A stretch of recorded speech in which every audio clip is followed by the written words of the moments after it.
For Race for the Cure, Sunday, October 10th at Waterfront Park. A major U.S. crackdown on trade with China, and China is furious. Reginald Denny takes the stand in the Los Angeles trial on his beating. And a new use for a drug made from a root treating heroin addiction.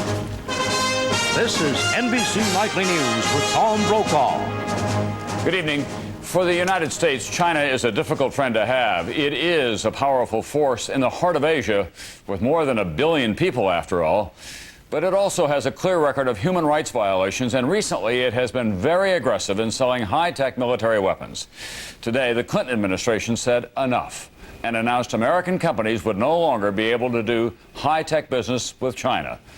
China is angry tonight. NBC's John Dancy now. The U.S. says that last year, China shipped Pakistan parts that would help in manufacturing a Chinese M11 intermediate missile, which could hit arch-enemy India. China had pledged not to do so. So today, the State Department announced sanctions against China. The shipments clearly contained missile-related technology and components that led to the conclusion that a sanctionable event had occurred. American companies use Chinese rockets to launch satellites because they're cheap. That would not be allowed for the 2 years of the sanctions. Beyond that, what would be prohibited is unclear because the government hasn't yet published a list. Electronic satellites and satellite technology are affected, possibly as much as $500 million in the next 2 years. The American Hughes Corporation, for example, had hoped to sell 3 communication satellites to China. Hughes says that sale is now up in the air. Ironically, the restrictions do not affect U.S. imports from China, a $19 billion business, because hundreds of U.S. companies take advantage of the cheap Chinese labor market. The State Department, in fact, today took pains to say the sanctions were very limited. We have a productive relationship that covers a wide range of issues, and there are clearly rocky points in the relationship, and obviously we're dealing with one of them today. The U.S. has had uneasy relations with China since Tiananmen Square. America has threatened to impose sanctions on its favored trade status if China does not improve its human rights record by next June. China this afternoon denied it had violated its commitment not to sell missile technology and said it strongly opposed the U.S. sanctions. John Dancy, NBC News, the State Department. One man who's been in the middle of negotiations with China since the beginning, dating back to the Nixon administration, is retired General Brent Scowcroft, who is the National Security Advisor in the administration of President Bush. General Scowcroft, China is always pushing its relations with the United States right to the limits. Do you think it will change its behavior as a result of these sanctions? I doubt it very much. I think the only possibility for good to come out of this is if the Chinese political leaders really don't know what some of the military-industrial people are doing. That's highly unlikely.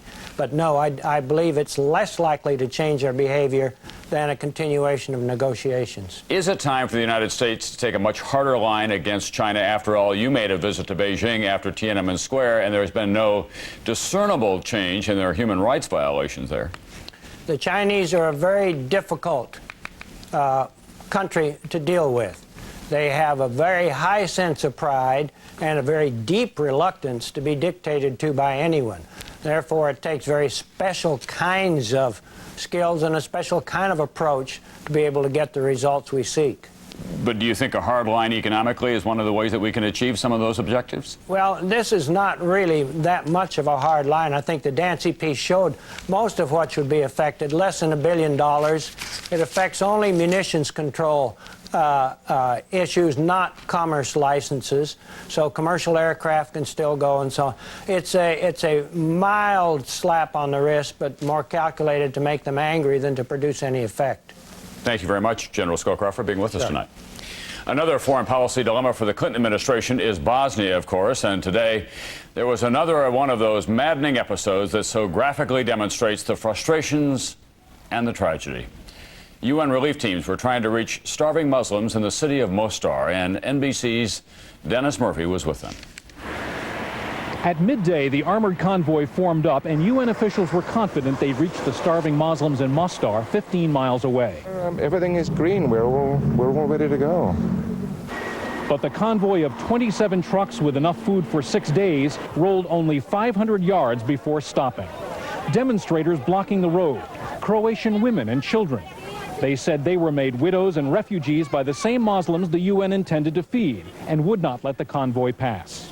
Our Croatian people need also food, also medicine. Anitza Glemis refused to move away from the lead armored car. She said 5 members of her family were killed by Muslims. Finally, a French UN official offered to show her the cargo. The distraught woman, like many here, believes the UN is smuggling weapons to Mostar. They pulled back the tarp, showed her bags of flour, and she seemed satisfied. The convoy rolled on. But 10 minutes later, it stopped again. Now children singing anti-war songs danced in a circle blocking the way. The crowd demanded an inventory of the trucks and food for their Croatian soldiers. The convoy had moved 2.5 miles in 6 hours. Fewer than 100 demonstrators, most of them children, placed in front of the armored column by their parents, have shut down this UN relief convoy cold. After hours of negotiations, the convoy was finally allowed to pass and reached Mostar's starving thousands tonight, with the first ground delivery of food in more than 2 months. Dennis Murphy, NBC News, Medjugorje, Bosnia.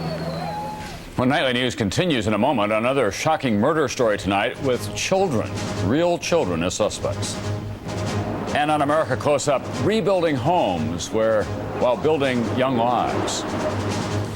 Good morning, sir. Would you care for a cereal? Not just plain cereal. Let me tell you what really tastes great. First, I like to start with lots of delicious flakes. Then I'd sprinkle on a bunch of plump, juicy raisins and a few tender, dates, sir? Yeah, dates. Almonds, sir? Almonds are crunchy, good call. And what if we sweeten it with some brown sugar? Brown sugar, of course. Can you really make something that good? Trust me, sir. We'll get it right. The one-of-a-kind taste of Kellogg's Just Right. When it tastes this great, you know it's just right. My teeth are sensitive. They hurt. That's a warning. That's why dentists choose Sensodyne to help stop the pain that can make you stop brushing, could lead even to tooth loss. I got the warning. Then I got Sensodyne. Trust Sensodyne, the dentist's choice for sensitive teeth. Oh, guys, my commercial. Listen, Wheat Thins pack a ton of hearty taste into a snack that's smart to eat. See? The smart little snack that's big on taste. You're deliciously correct, oh maternal one. Zap! New federal charges tonight in the World Trade Center bombing. The radical Muslim Sheikh Omar Abdul Rahman, already facing deportation from this country, today was indicted as part of the conspiracy, which allegedly included the planned assassination of Egyptian President Hosni Mubarak. Today in Los Angeles, truck driver Reginald Denny took the stand in the trial of the young man charged with beating him almost to death in the '92 riots. Denny today was a much different presence on camera than he was that day. NBC's George Lewis has more tonight. My name is Reginald Oliver Denny. Denny said he was just trying to do his job on April 29th of last year, unaware that a riot had begun. The prosecution played videotapes of the scene at the crossing of Florence and Normandy Avenues as Denny pulled his truck into the intersection. Denny said it was total chaos. It was just total madness. And once again, just something that, no one is really trained to view or even have any idea what it's like unless they're there in the middle of it. The last thing Denny said he remembers is the window of his truck being broken. Just being really startled. I mean, almost like gasping a last breath kind of thing, where probably my heart was pounding like crazy. Denny said he had no recollection of the defendants in the case nor of the circumstances surrounding the beating. Do you remember being kicked or beaten? No. Do you remember your face being held to the ground by someone's foot? No. Do you remember being hit over the head by a large white object? No. Do you remember being hit in the head with a hammer? No. This is how Denny looked before last year's beating, and this is how he looks today after repeated operations to repair his badly smashed face. He has said he harbors no animosity towards the men accused of beating him. This afternoon, during a break in proceedings, he hugged the mothers of defendants Damian Williams and Henry Watson, who could face life in prison if found guilty of Denny's attempted murder. George Lewis, NBC News, Los Angeles. And tonight we have another shocking story of inner-city violence. 3 very young boys with a gun at a bank money machine in Detroit. And dead tonight, A mother pregnant with her 5th child. NBC's Chris Hansen on the fatal result. Someone put a rose today at the ATM machine where Elizabeth Alvarez was shot to death. The 33-year-old mother of 4 was getting money for her eldest daughter's birthday party. That's when police say 3 boys, 8, 12, and 14 years old, robbed her. One allegedly shot her in the chest with a handgun. Kids loved her around here. They just loved her. She was a good person, and it's just ironic that a kid took her life. Detroit police quickly arrested all 3 boys who live in the same neighborhood where the murder and robbery took place. They had escaped with $80. Police now believe it was the 14-year-old who actually pulled the trigger and that the 8 and 12-year-olds were willing participants. The 3 were just hanging out at this ATM machine looking for someone to rob. The 8-year-old's mother today was angered by her son's arrest. All I know is I don't see why he's getting charged for murder for what someone else pulled the trigger, because my kid did not do it. People in the neighborhood are stunned that such young kids could be capable of such a crime. Nothing's going to be done except a slap on the hand because of their age. Police are releasing the 2 youngest suspects pending further investigation. The 14-year-old was charged in juvenile court with murder. Even if convicted, because he is a juvenile, he will be released at the age of 21. Chris Hansen, NBC News, Detroit. There is a new development tonight in that Navy tailhook sex abuse scandal. The Navy is reopening its investigation of 5 senior officers accused of wrongdoing at the 1991 Aviators Convention. Among the 5, the commander of the Blue Angels Precision Flying Team. No concert tonight in Thailand for Michael Jackson. Doctor's orders. Jackson is said to be dehydrated after last night's show. Meanwhile, in Los Angeles, the investigation continues into child abuse allegations against Jackson. Charges that the superstar's family today called cruel and unfounded. And when Nightly News continues, new hope for drug addicts. The treatment, another drug.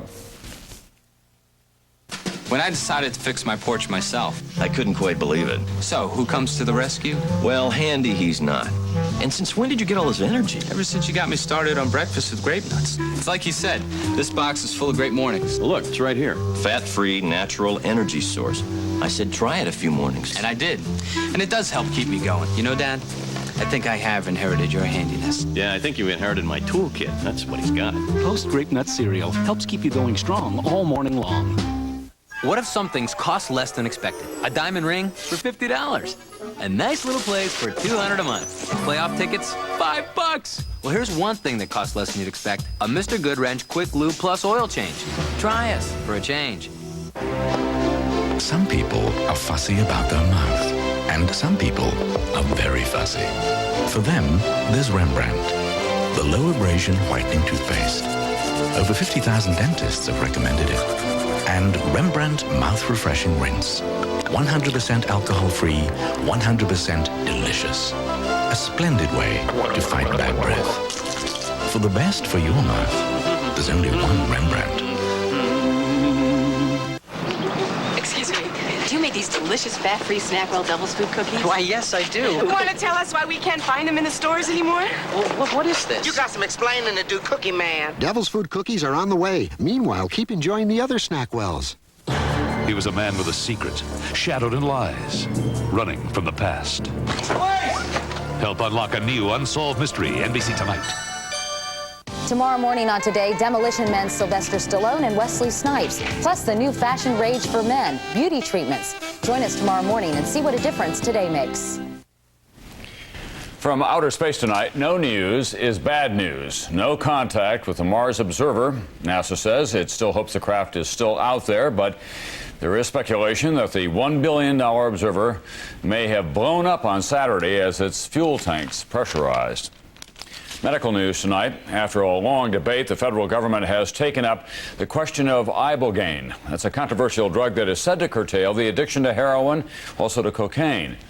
But some doctors think the cure may be worse than the addiction. Here's NBC's Bob Hager. Seeking approval of the Food and Drug Administration called leading scientists together today for advice on whether to permit first U.S. testing on heroin and cocaine users of an experimental drug called ibogaine, which the agency is suddenly taking seriously. It may help addicts kick their habits.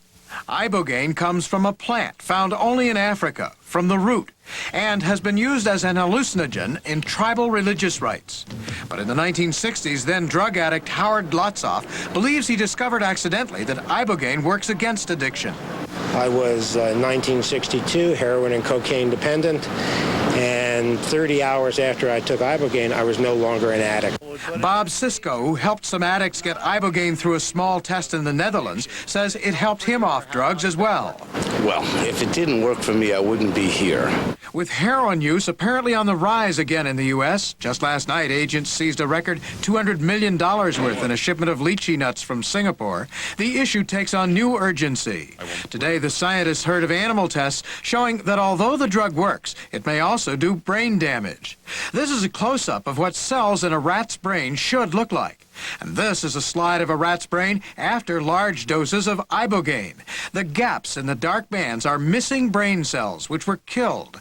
FDA must decide which is worse for addicts, heroin and cocaine, or the Ibogaine that may break their habit. Dr. Curtis Wright.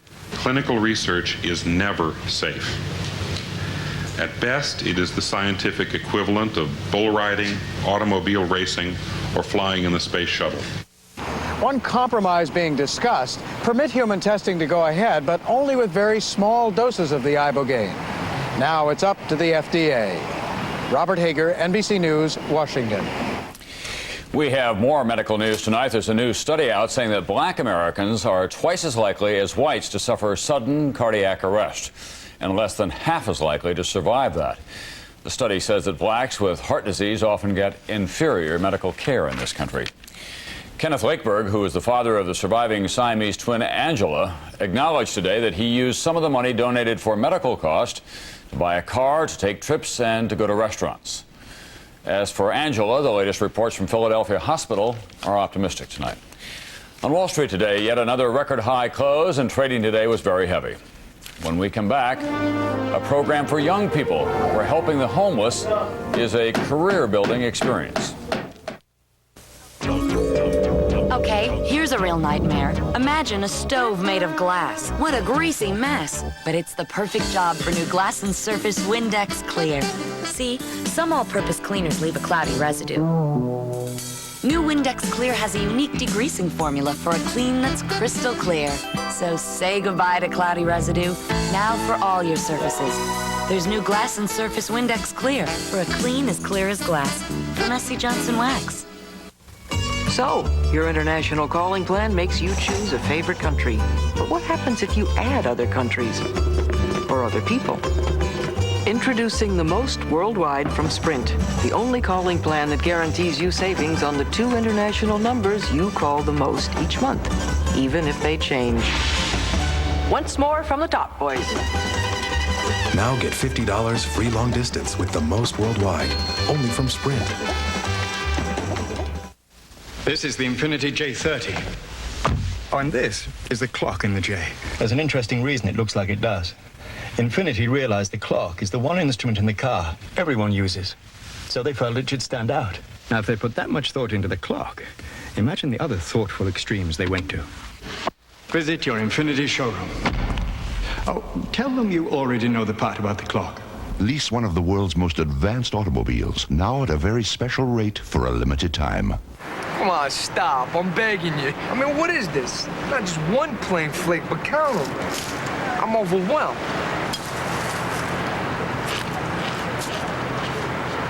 What? All right, so I'm doing a 180 here. It's simple. That's good. It crunches. Yeah, I could go for them. Okay? Okay. Kellogg's Corn Flakes. Kellogg's Corn Flakes. You know you're killing me, right? Kellogg's Corn Flakes. Funny guy. Taste them again for the first time. Fergie tells Maria what she wouldn't tell any of the others. Doesn't matter what I do, it's going to be wrong. Exclusively on First Person with Maria Shriver, Thursday. A good job is hard enough to find these days, but it's almost impossible without a high school diploma. Among people ages 16 to 24 who never finish high school, the unemployment rate now is running at 21%. On America Close Up tonight, giving those young people a second chance, building shelter for the homeless while building lives. NBC national correspondent Brian Williams. Dwayne Hubbard is 21. He has a 2-year-old child. He dropped out of high school and almost became one of those statistics you read about. Instead, he's on his way to work. I'm walking to work. I feel good because I know when I get there, I know I'm going to have something to do. I know what I'm going to do, you know. Dwayne Hubbard is part of something called Youth Build. Not for profit and privately run, it's designed to fix 2 problems: homelessness and America's so-called lost generation, the 16 to 24-year-olds of the inner city. So far, 1,000 of them have fixed up over 100 buildings over the past 11 years. Okay, go ahead. Youth Build accepts only dropouts, those with reading scores below 9th grade level. Once they're in the program, they're assigned a building no one else wants. They're taught the rest. They're taught how to turn an abandoned shell into an apartment building for homeless families, and they learn a lot more. I feel that I would be a great asset to your company. Youth Build also means hours of classroom study in math and English to get their high school equivalency diploma, and the social skills they'll need to get a job. No one is forced to be here. In fact, for one accepted into the program, 10 others are turned away. They want to be here because they know what it does and what it saves them from. Youth Build is hoping to use $40 million from Congress to expand even more. Youth Build graduate Anthony Green took time out from his new job in a Boston suburb to tell us what it did for him. My self-esteem has changed by made me realize that I can do something if I put my mind to it, you know. Dorothy Stoneman runs Youth Build. There's almost an infinite number of young people who come streaming into Youth Build the moment you open the door. They're a lost generation because there's nothing there waiting to be found. And if you put a Youth Build in the middle of a community, everybody finds you. It's like a moth to light. This is what Youth Build leaves behind. This New York City apartment building was abandoned, vacant about a year ago, and in a short time now, a homeless family will move into this apartment, and the 8 other apartments just like it in this building, and the apartment building just next door where construction is still underway. This program is at work now in 12 different U.S. cities. 3, 2, 1. The cities are glad to have them because in places like San Francisco, St. Louis, and Philadelphia, using a mixture of public and private dollars, they bring buildings back, and each new apartment means another family can move out of a homeless shelter. We leave behind housing, right? And we leave behind the young people are extremely proud of what they've done. They take great pride in being able to say, hey, I did that, I'm part of rebuilding this. So Dwayne Hubbard's walk to work each morning is about beating the odds in a neighborhood where no one has to spell it out, in a neighborhood he has decided to help rebuild, precisely why 100 other cities are interested in rebuilding the same way. For America Close Up, Brian Williams, NBC News, New York. You may recall that we told you on Monday about that Nazi U-boat that's been recovered from the deep after being sunk by a British bomber at the end of World War II. The salvagers hope to recover Nazi treasures on board, but so far a search of the sub has turned up only 100 bottles of German wine, binoculars, and a case of condoms. When we return, the Midwest's long road back from the Great Flood.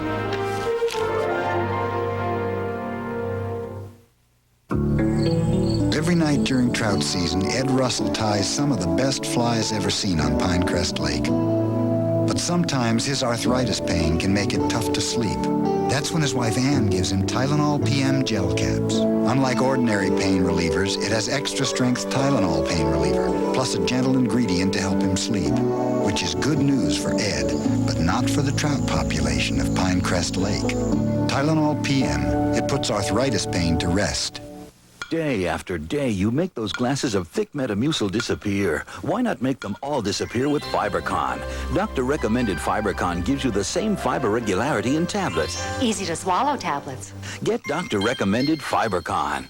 Her name is Sarah, and she's lucky, because today she'll encounter egrets doing dances and alligators in the wild. She'll see how other moms take care of their kids, and she'll be doing this, recycling, through a program of the National Park Service and its recycling partner, Dow. We can make a difference in what tomorrow brings. Together with the National Park Service and folks like Sarah. Dow lets you do great things. Code for 148 North St. Andrews, Prowler, North St. Thank you, 1 call.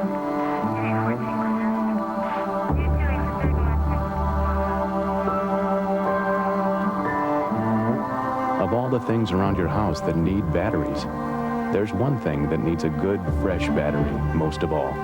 See your Allstate agent for a free home fire safety brochure. And please, check the battery in your smoke detector often. Why is Tux Medicated Pads the brand of hemorrhoid relief hospitals trust most? Because when hemorrhoids flare up, Tux provides soothing, cooling relief on contact. Tux, the brand hospitals trust most. Now, unraveling the JFK assassination. Exclusive. Lee Harvey Oswald's widow speaks live with Tom Brokaw and Katie Couric. Now, NBC Tonight. For most of us, of course, summer now is coming to an end, but in the floodplains of the Midwest, it's still a day-to-day season for too many people. The worst is over, but the Mississippi River still is close to or above flood stage. NBC's Dawn Fratangelo tonight checks in with some of the people that she's met along the way this summer. The Mississippi is like an annoying house guest. It just won't leave. Where the river runs through Illinois and Missouri, the water, the worries, the when will it end questions still linger. It's been a bad summer. It wasn't no summer. No, really, that's what it seemed like, yeah. Yeah, no, I had a lot of friends here. You know, a lot of old friends, but I don't think they'll be back. What they're telling us, though, is the government's not going to bail us out anymore. Well, stones are getting loose. Well, they are, aren't they? Cracking that foundation down there at the corner. When we last saw Barbara and Ray Morley, they watched helplessly as the river swallowed their home.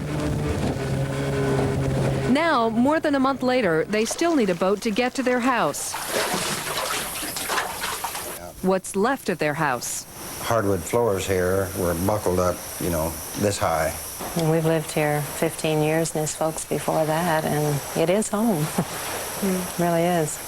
Across river in LaGrange, Missouri, there's no longer a flood of water, just government red tape. Who am I supposed to believe? And the flood insurance will dry up if you don't follow the rules. If your damage is 50% of fair market value or greater, your first floor is supposed to be at least as high as the 100-year flood elevation.